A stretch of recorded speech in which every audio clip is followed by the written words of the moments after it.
So it is 6:35, and we have a full house, so I'm going to pass this over to Tom. Thank you, Tom, for being here again. Okay. Thanks again, Katrina. So the topic of lost graveyards, it's a question that comes up a lot. We get it a lot at the history department. The early Palatine settlers buried their dead. There were 3 large cemeteries.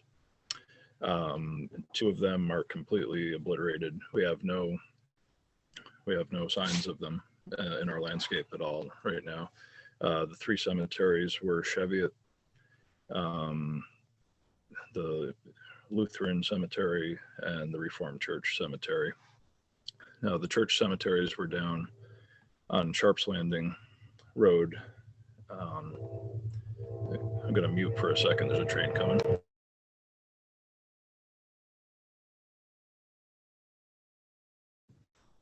All right. Sorry about that. I live right on the train tracks. So I'm going to share my screen and get started with the presentation here. Okay. There's a cover page. That is a picture dated 1920. That is the original Reformed Church Cemetery, what was left of it then in 1920. The land, but for the stones being completely gone or sunk in the mud, that landscape looks remarkably similar now. That's just one of the 2, possibly 3 lost graveyards down in the Sharp's Landing area. So I'll get started. This is a quote from the last will and testament of Johann Sebastian Lasher. And he was born 1727 or 8. And it says, "First, give my body unto the earth from whence it came, and my soul into the hands of Almighty God." And, if you're familiar with this story, you'll know where this is going. I put that in there just because his particular headstone has a very pretty long, involved story involving his headstone, which we'll cover a little bit later in the talk. So Queensberry was one of the 4 Palatine camps dating to 1710. Queensberry is the initial name for what we call the Sharp's Landing Road area now. And in the earliest days, oftentimes the Lutheran and Reformed congregants would get together and share the gospel in houses and also outdoors. There's mention of them worshiping outdoors quite a lot as well. This drawing is of a beehive church down in New Utrecht, New York. It's Walt Miller, back in the day, the late historian, attached this to an article as an example of what the earliest church on Sharp's Landing Road may have looked like. He also offered this sketch as well.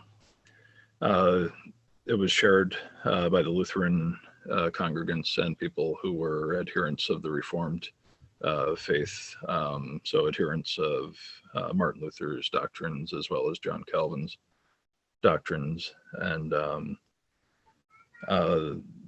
ministers were the Reverend Cokerthal and Justice Faulkner of the Lutheran faith, and John Frederick Hager, who was of the Reformed faith but recruited by the Crown to try and convert some of the Reformed and Lutheran congregants to the Anglican Church. And so on this description from Walt Miller's history here, mentions joint use of the Lutheran and Anglican congregations. And that just gets back to Hager's work. He was, one of his missions was to try and persuade people to become Anglicans. So this church, Walt, a lot of this gets into conjecture. This church is thought to have been towards the northern end of Sharp's Landing Road, down close to the curve, not too far from where Moore Road comes out onto Sharp's Landing Road now. There's also a small cemetery associated with this early church. In Cokerthall's records, there is no mention of any burials before 1713, and only about 25 or so in the subsequent 5 years. So we're not talking about an enormous amount of burials, but there was a small cemetery associated with this Union church that the Lutherans and the Reformed shared. The stones have been gone from this for longer than anyone alive can remember. We don't have any pictures or really any documentation of this graveyard. Nearby, when the Lutherans were able to build their own building, this is a sketch also done by Walt Miller. And this is a representation of the first Lutheran church, and I'll come back to it in a second, but that is the marker on 9G that marks the approximate spot where the church was. There is a house just east of here, up the hill a little bit, and it's thought that this church was very near the footprint of that house. The house that's there now is on the footprint of a house built by the Finger family, which was torn down approximately 5 or so years ago, maybe 10 now, and the house that's on it now was built then. But this is the Lutheran church, and you can see in the likeness, it's thought, the cemetery here is off to the side of the house, so it's in the side yard of the house. There were something like 100 years worth of burials, though. So you can only see a handful of stones in this likeness. But there's upwards of 100 years worth of burials just for this Lutheran cemetery.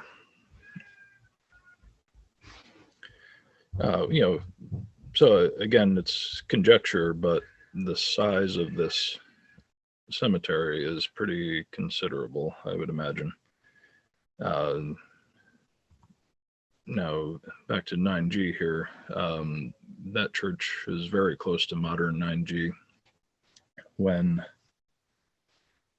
the Lutheran Church moved to Viewmont in 1812, they sold this land off to members of the Finger family, and the cemetery went along with that land.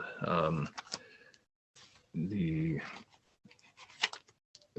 deed apparently said that the Finger, the new owners of the land where this first church was, would be required to maintain the cemetery in perpetuity. That lasted a couple of decades maybe. This man here, I think he was the son of the gentleman who purchased the original Lutheran church site from the Lutheran church. He is thought to have been the man who he got sick of plowing around, mowing around these stones. Has gotten overgrown. So what James Conrad Finger did was he knocked down all the headstones that were still standing sometime in the 1870s or so, we think. Knocked all the headstones down, used them in the foundation of an outbuilding on his farm, and he was sued by the Lutheran Church. Lutheran Church, I believe, won that lawsuit and was ordered Mr. Finger here to knock down the building that he built, the foundation of which he used the headstones, and put the headstones back up in their place, in the approximate place where he knocked them down from. This never happened, and it's thought that Mr. Finger here may have dug a pit and put all the headstones into this pit and just buried it over with dirt. Now, when 9G, when the state highway was widened, 1931, the road workers uncovered 4 headstones and at least 1 skeleton in the newspaper account. It's possible that they found the pit or were near the pit where James Finger buried the headstones. The other thought, I mean, like I said, it's conjecture, but many of the people I've talked to who thought about this for a while think that the cemetery may have extended across 9G, where 9G is now, and down into onto what's now considered Sharp's Landing, onto some of the property to the west of 9G now.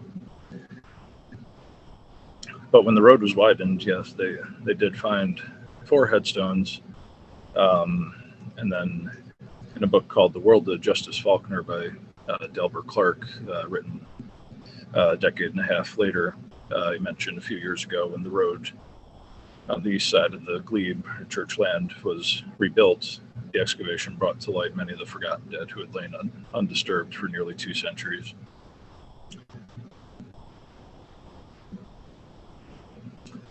This is one of the headstones that was unearthed there in 1931.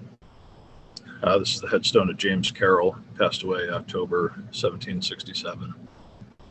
His headstone, as you can see here, was used as a doorstop. This is at the house of the late Barbara and Al Wager. Until recently, it was used as a doorstop. Barbara and Al, a couple of their sons, brought this over to the history department maybe 10 years ago now, and we have it in our collection here now.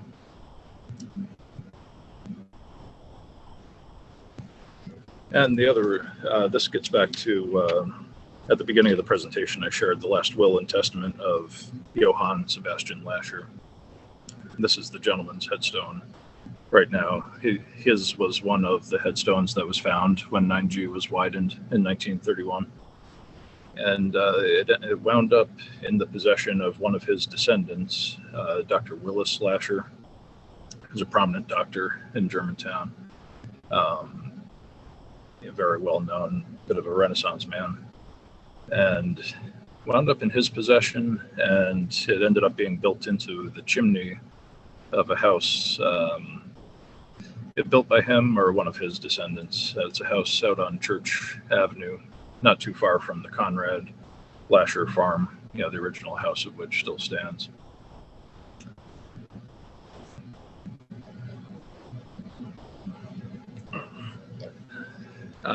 Just to finish the point on the Lutheran Cemetery, so Sharp's, what we call the Sharp's Landing area now, was known as Queensberry. That was the name of the camp. And then after Queen Anne died and King George I took power, it was sometimes also known as Kingsbury.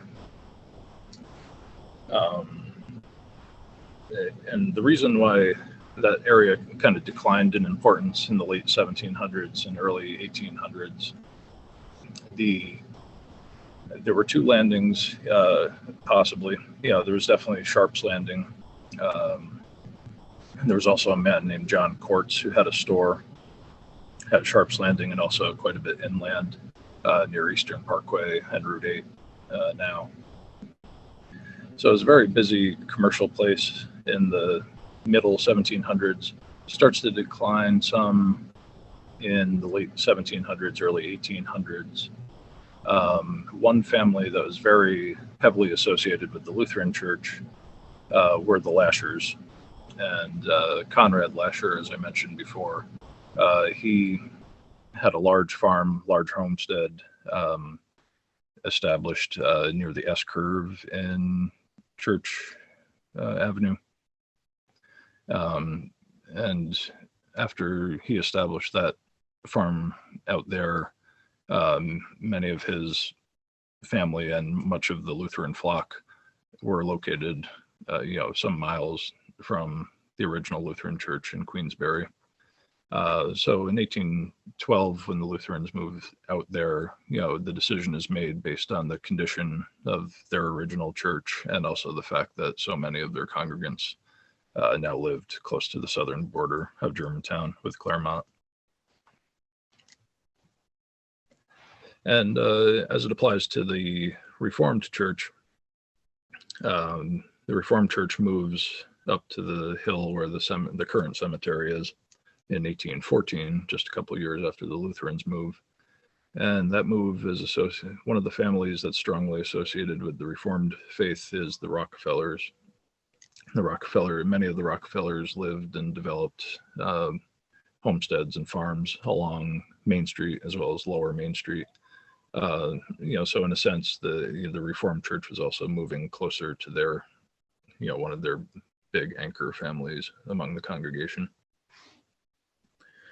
This is one of Walt Miller's sketches, possibly one of the bases for the Reformed in the church, which would have dated to about 1740 or so. The Reformed congregation breaks off,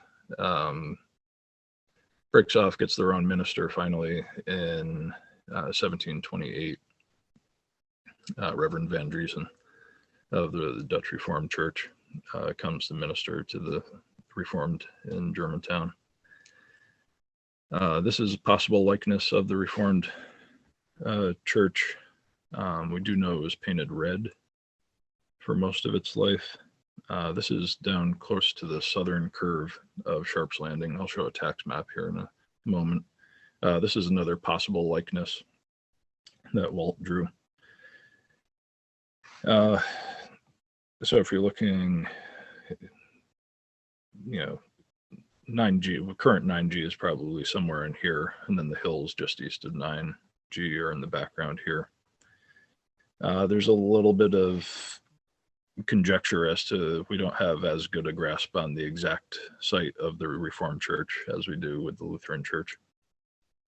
It's described as being some distance east of the burying ground. And as you can see in both of these sketches, there's a cemetery close by.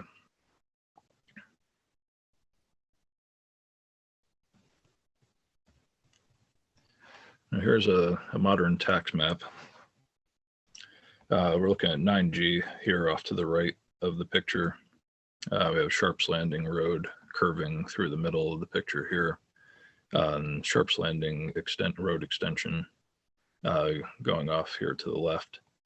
Now this triangle of land here with the red borders, that's about 8 or 9/10 of an acre, and it belongs to the town of Germantown. And the reason it belongs to the town of Germantown is it's an abandoned cemetery, as is probably the description of this cemetery given in Franklin Ellis's history describes it as occupying some aspect of the hill, and this hill here now has a house built into it. So there's probably burials all through possibly this house site, certainly down into the lower ground here. I'll show you a picture of what this looks like now from ground level.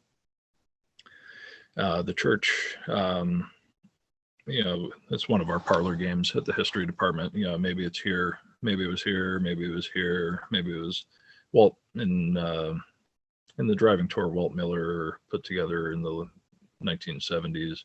He located it a little closer to here, which is near the historic sign that marks it.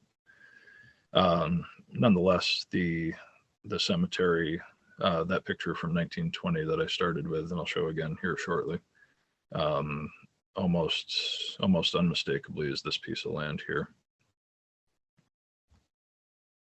And there you go. That's that picture from 1920 that Walt took.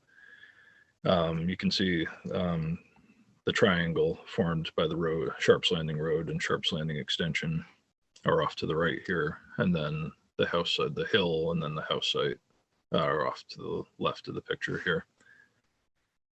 So that's what was left in 1920. We have some records. Walt wrote down the headstones there. And that's what that triangle of land looks like now. We have Sharps Landing Extension on the right, the Sharps Landing Road itself in the distance here. We have 9G in the background along here.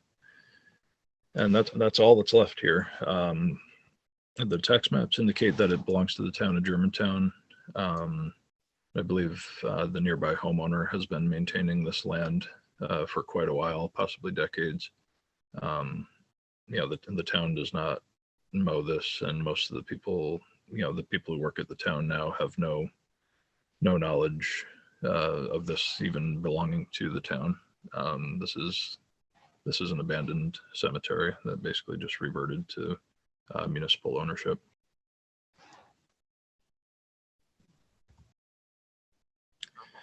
Now, when the Reformed Church moved in 1814, they moved up to what we call Cemetery Hill.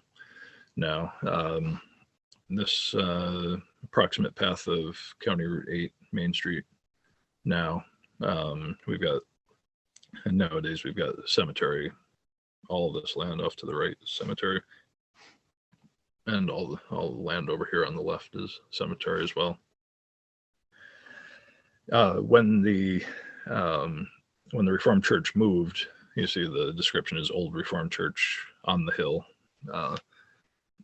This is the second Reformed Church. We have a New York State historic sign marking this out by the front of the cemetery now. When this church moved, they brought with it the body of one of their early ministers, Reverend Gerhard Daniel Koch. He was buried under the pulpit of the original church in Queensbury. And when the church moved, they dug up his body and reburied it underneath the pulpit of this church. The other thing of note here, it's a little curious to me that the church is facing east instead of facing the road. And also we have a road here through what's now the cemetery, and this was the main access. People would ride their horse and buggy up and disembark at the front of the church, and then there were horse stables on the far side, on the eastern side of that hill.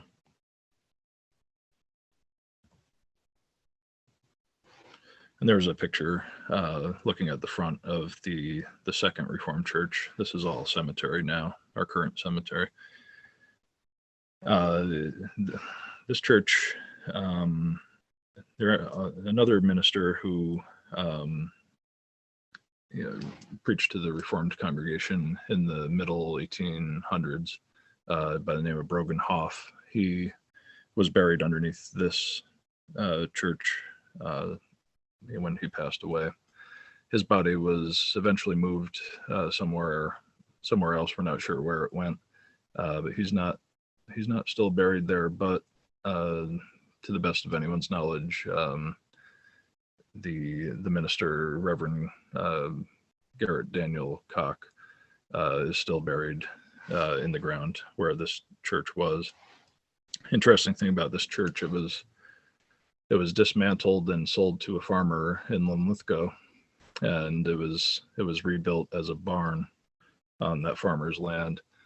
And from what I gather, it doesn't exist anymore. But it was reused and had a second life as a barn when the Reformed Church moved to its current location on Church Avenue in 1880.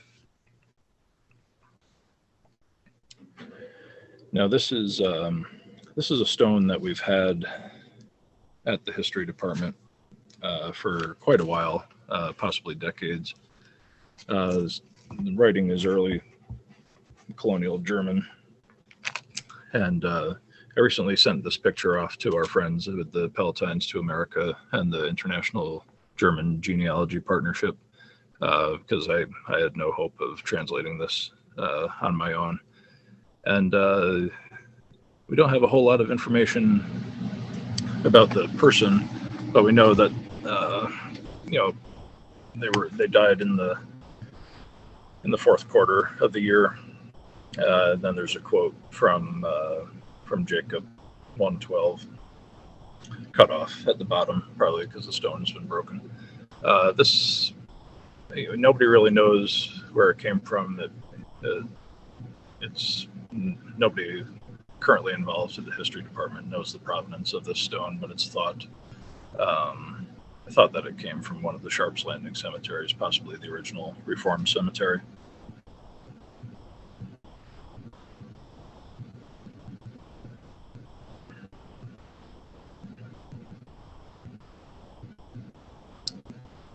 Now, when the Lutheran Church moved out to Viewmont in 1812,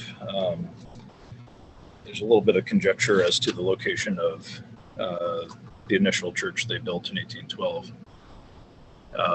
This is a likeness that Walt Miller did of that original church that they built. There was a gentleman by the name of Robinson Moore, who was still alive in the 1930s, who remembered that church and described it for Walt, and Walt drew this sketch of the 1812 Lutheran Church in Viewmont.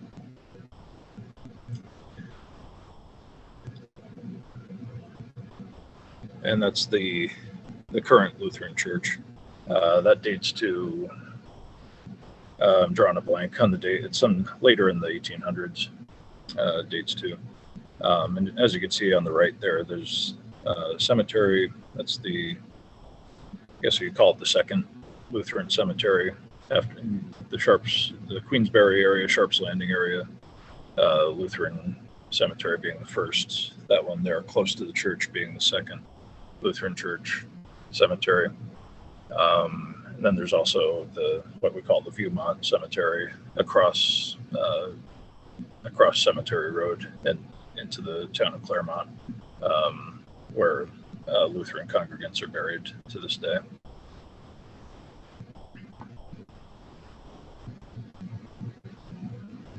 And if you walk through this older section here close to the church, you'll notice that a lot of the people buried here are Lashers, and that gets back to that church moved in large part to follow the families that were associated with it as they moved and scattered away from the early camps.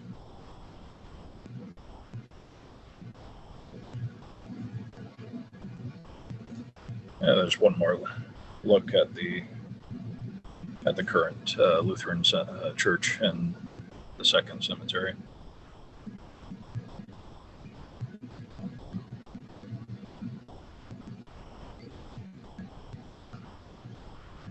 No, we do have, in our day, we do have quite a few cemeteries that are in need of work, frankly, and possibly are endangered and could end up going the way of the original Lutheran and Reformed cemeteries. This is the Methodist Church Cemetery on Camp Creek Road. The congregation folded, I believe, 10 years ago. And the church, the parsonage, and this graveyard are in private hands now. But this is another, one of many cemeteries here in Germantown that need some restoration work if we're going to save them. The Cheviot Cemetery, which was one of the other three cemeteries that had very early burials, Palatine era burials, that was recently restored. by one large donation to the town. And, similar efforts are needed at a lot of our cemeteries. This is the Methodist one, it's certainly in need. We also have the Valley View Cemetery, which is the new Methodist cemetery. That one also has, there's been at times over the last few years with no congregation to take care of it. It has at times not been mowed. So that's another cemetery that's at risk. We do have a handful of small family cemeteries here in Germantown. We'd have the Winans family cemetery, which is it's right next to the house on Northern Boulevard. It's right behind the house on Northern Boulevard. The Winans family had a large farm and homestead there on Northern Boulevard, and it stretched down to the landing, to the Anchorage landing. And within memory, those stones were still standing. They're very close to the foundation of a house that's there now. And those stones are gone now, but they were documented in the 1970s by Arthur Kelly. We do know the names on those gravestones of the 7 or so stones that were still there when Arthur Kelly got a look at them. We do also have the Mead Cemetery and the Tenbrook cemeteries. Those are located off the northern end of Hover Avenue, where Hover Avenue meets 9G. They're located on the Heller farm, which at one time was a Tenbrook farm. There's still there's a handful of stones in one of the woods back there. It's not in very good shape. Most of the stones are knocked over. They're in a tree line in the farm field there.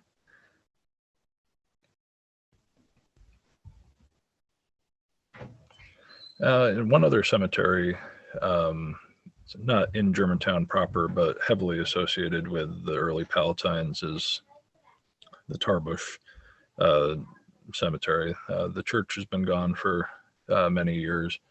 This is a picture maybe 15 to 20 years old now of what was left of the Tarbush Cemetery. If you look in the background closely, you can see there's still half a dozen maybe gravestones still standing. Today, this cemetery is also on private land. It's part of a large farm off of Route 9. The historic marker is still there. However, most of these trees have since been cut down. And as far as I can tell, there's only one headstone that's still standing. This cemetery is probably, I don't know what happened to those stones over there, whether they fell in the mud or if they've been lost. But this cemetery is, unfortunately, it's kind of happened in our lifetimes.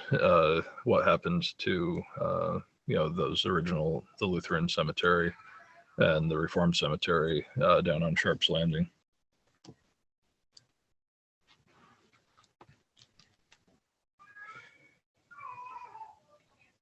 And now some of the families associated with the Queensberry cemeteries, the Reformed cemeteries, the Sharp family. There were Peter Sharp, one of the early Sharps, was a trustee of the Reformed Church when it incorporated in the 1720s.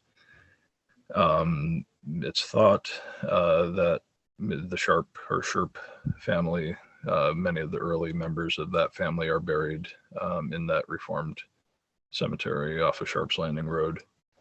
One of their most famous descendant is George Henry Sharp, who was a Union general, and he was at Appomattox. He was in the room with Grant and Lee during the surrender at Appomattox, and was charged with paroling the Confederate officers and privates afterward. Another, more prominent yet, is D.L. Rockefeller, the original Germantown Rockefeller, also thought to be buried in the original Reformed cemetery. In 1906, when the Rockefeller Family Association gathered in Germantown, New York, one of the pilgrimage sites they went to go see was that Reformed cemetery, the stones, some of the stones of which were still standing. And they had plans to erect a monument of some kind in that year, commemorating D.L. Rockefeller and other early generations of their family who they were convinced were buried there. In 1906, likewise, the John D. Rockefeller Sr. erected a monument to Johann Peter Rockefeller from the paternal line of the Rockefeller family in Ringoes, New Jersey, at a cemetery near the farm that Johann Peter Rockefeller had. But the proposed marker that the association had slated for Germantown in 1906 never came to be. And since then, the stones have fallen down, and no one even really knows there's a cemetery there. And with the Lutheran Cemetery in Queensbury, off of Sharp's Landing Road near it, the families, as I said before, the Lasher family, the early generations of the Lasher family are buried there almost in total.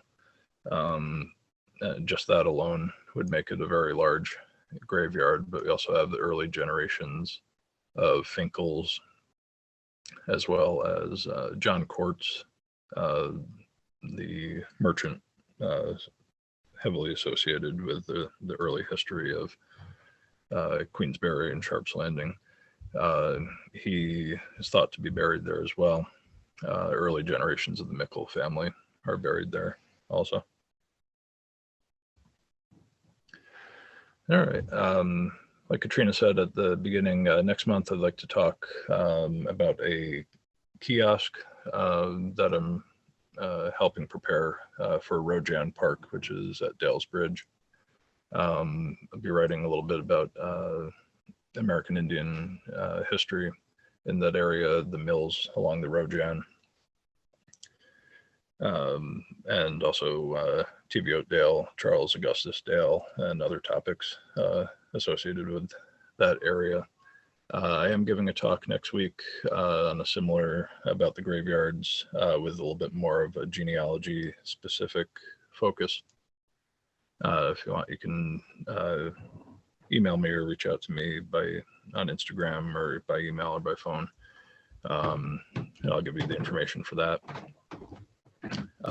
Next month, I'd like to give an update on what, the history for the Rojan kiosk, and then I'd also like to just take questions. So if you have any topics you'd like me to explore and research and present on in short bursts next month, just email me and I'll do my best. Thank you. Hey Tom, we have a couple questions in the chat. Sure. Yeah. I still see your last slide, so maybe, yeah, there we go. I'm gonna see your face. So the first question we have is, what does restoration of a cemetery consist of? Yeah, that's a good question. So at the Cheviot Cemetery, a lot of the stones were like leaning over. So oftentimes take a big piece of equipment like a backhoe and use pulleys to lift the stone up and reset the foundation level, so that the stone is sitting more even in the ground, so it's not at risk of toppling over.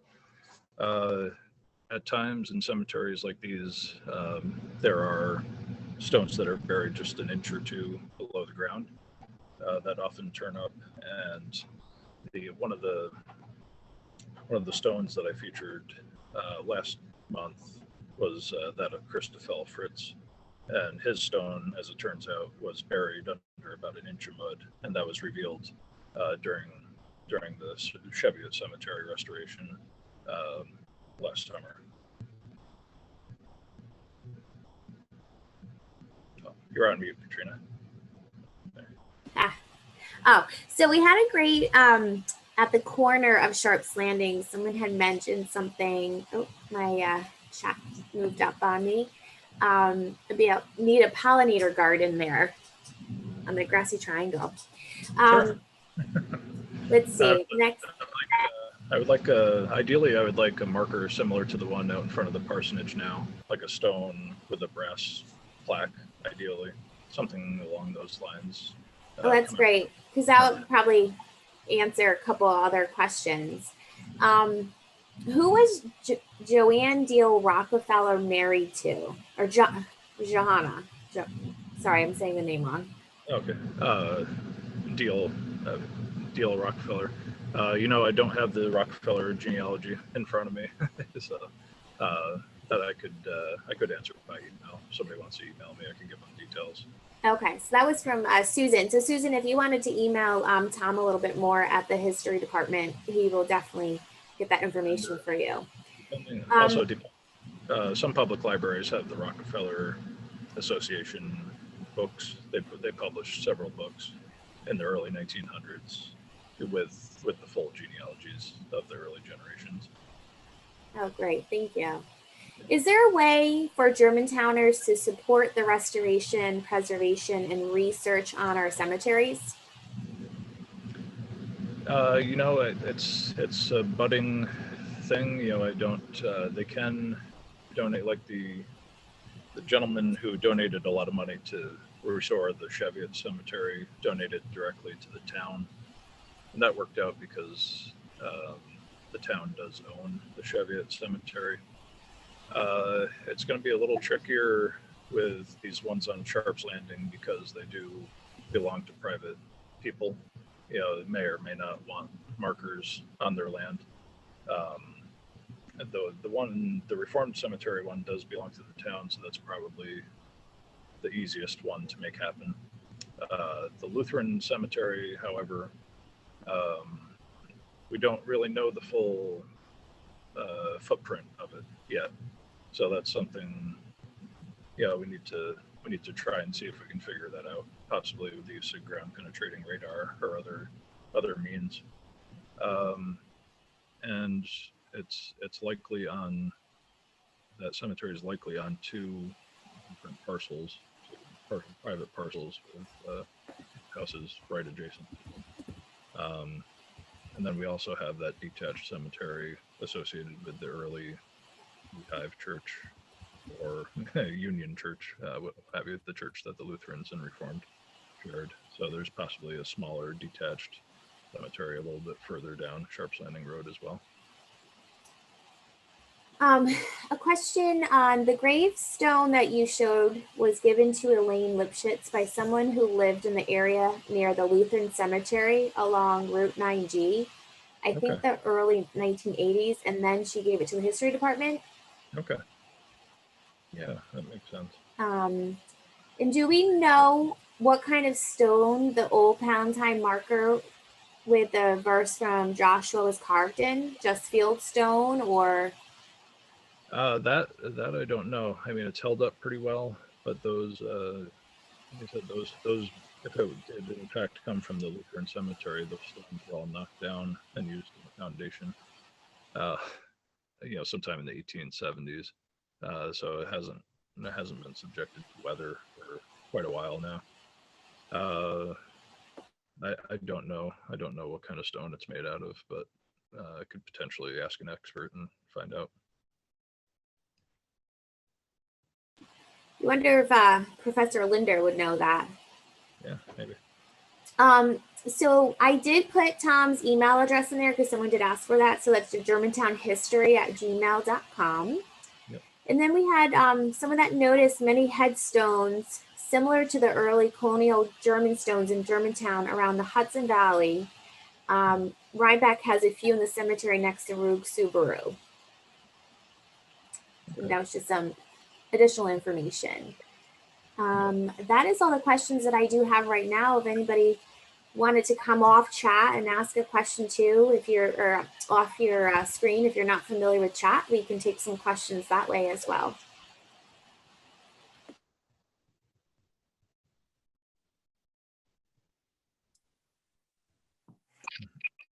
Hi. Do you know what stone is? In No, I know Germantown? that Teal Rockefeller married Anna Gertrude Alstorf, Yeah, that's right. and it's in my book, More Palatine Families. Okay. Thanks, Hank.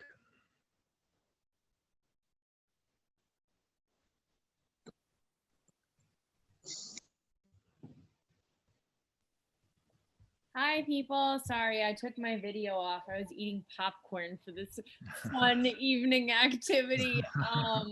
So I wanted to know if we were looking for like specific information about our house, is contacting you by email the way to go?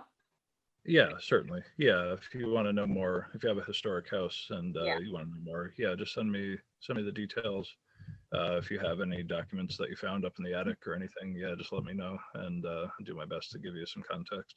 Okay, I was definitely like cringing a little bit because I live right on 9G. Are you close to the cemeteries?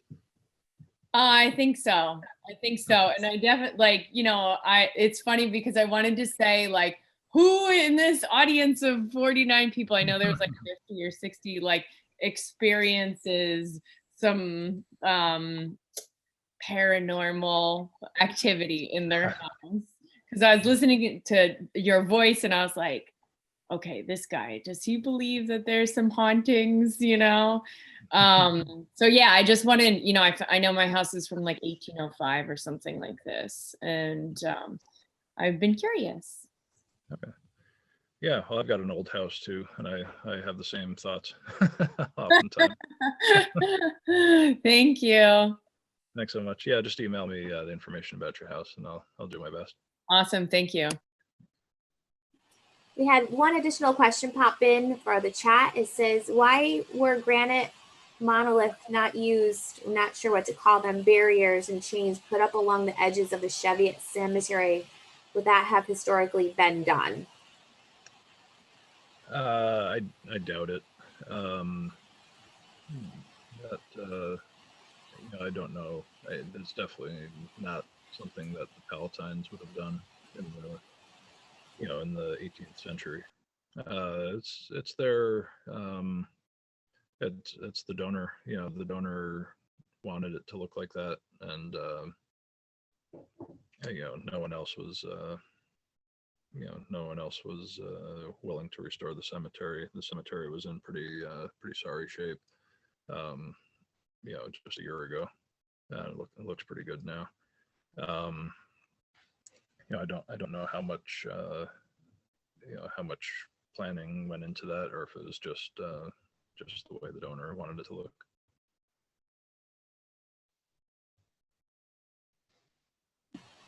Thank you, Tom. So we have a couple, just a friendly reminder. So April 15th at 6:30 p.m., another Zoom call before we hit to the nice warmer weather with Tom, and he's going to discuss the Rojan history behind there. Yep. So I'm writing a history for that, and just geology for that one. Yeah, briefly discuss that, and then if you have questions, just send them to me, and I'll take questions on that. Oh, that would be great. So yeah, so you can definitely email him at his germantownhistory@gmail.com. And then on May 15th, we're going to be doing a walking tour at Sharp's Landing. So we're going to start at the parsonage if you wanted to park by the parsonage, and we'll cross over safely. And as far as the library, we thank you once again for participating in another Town Talk series. So we're very excited to continue with the history department for the next 2 months. And we are looking for some community feedback on our survey. Again, we have put that in the chat, and we do appreciate the time that you would fill out the form and the answers that we get back, just so we can give you guys as the community in Germantown additional programs of interest that you are looking for. So again, we thank you so much, and a lot of thank you Toms sending your way. Another great job. Thanks so much, everybody. Thank you. We'll see everyone next month.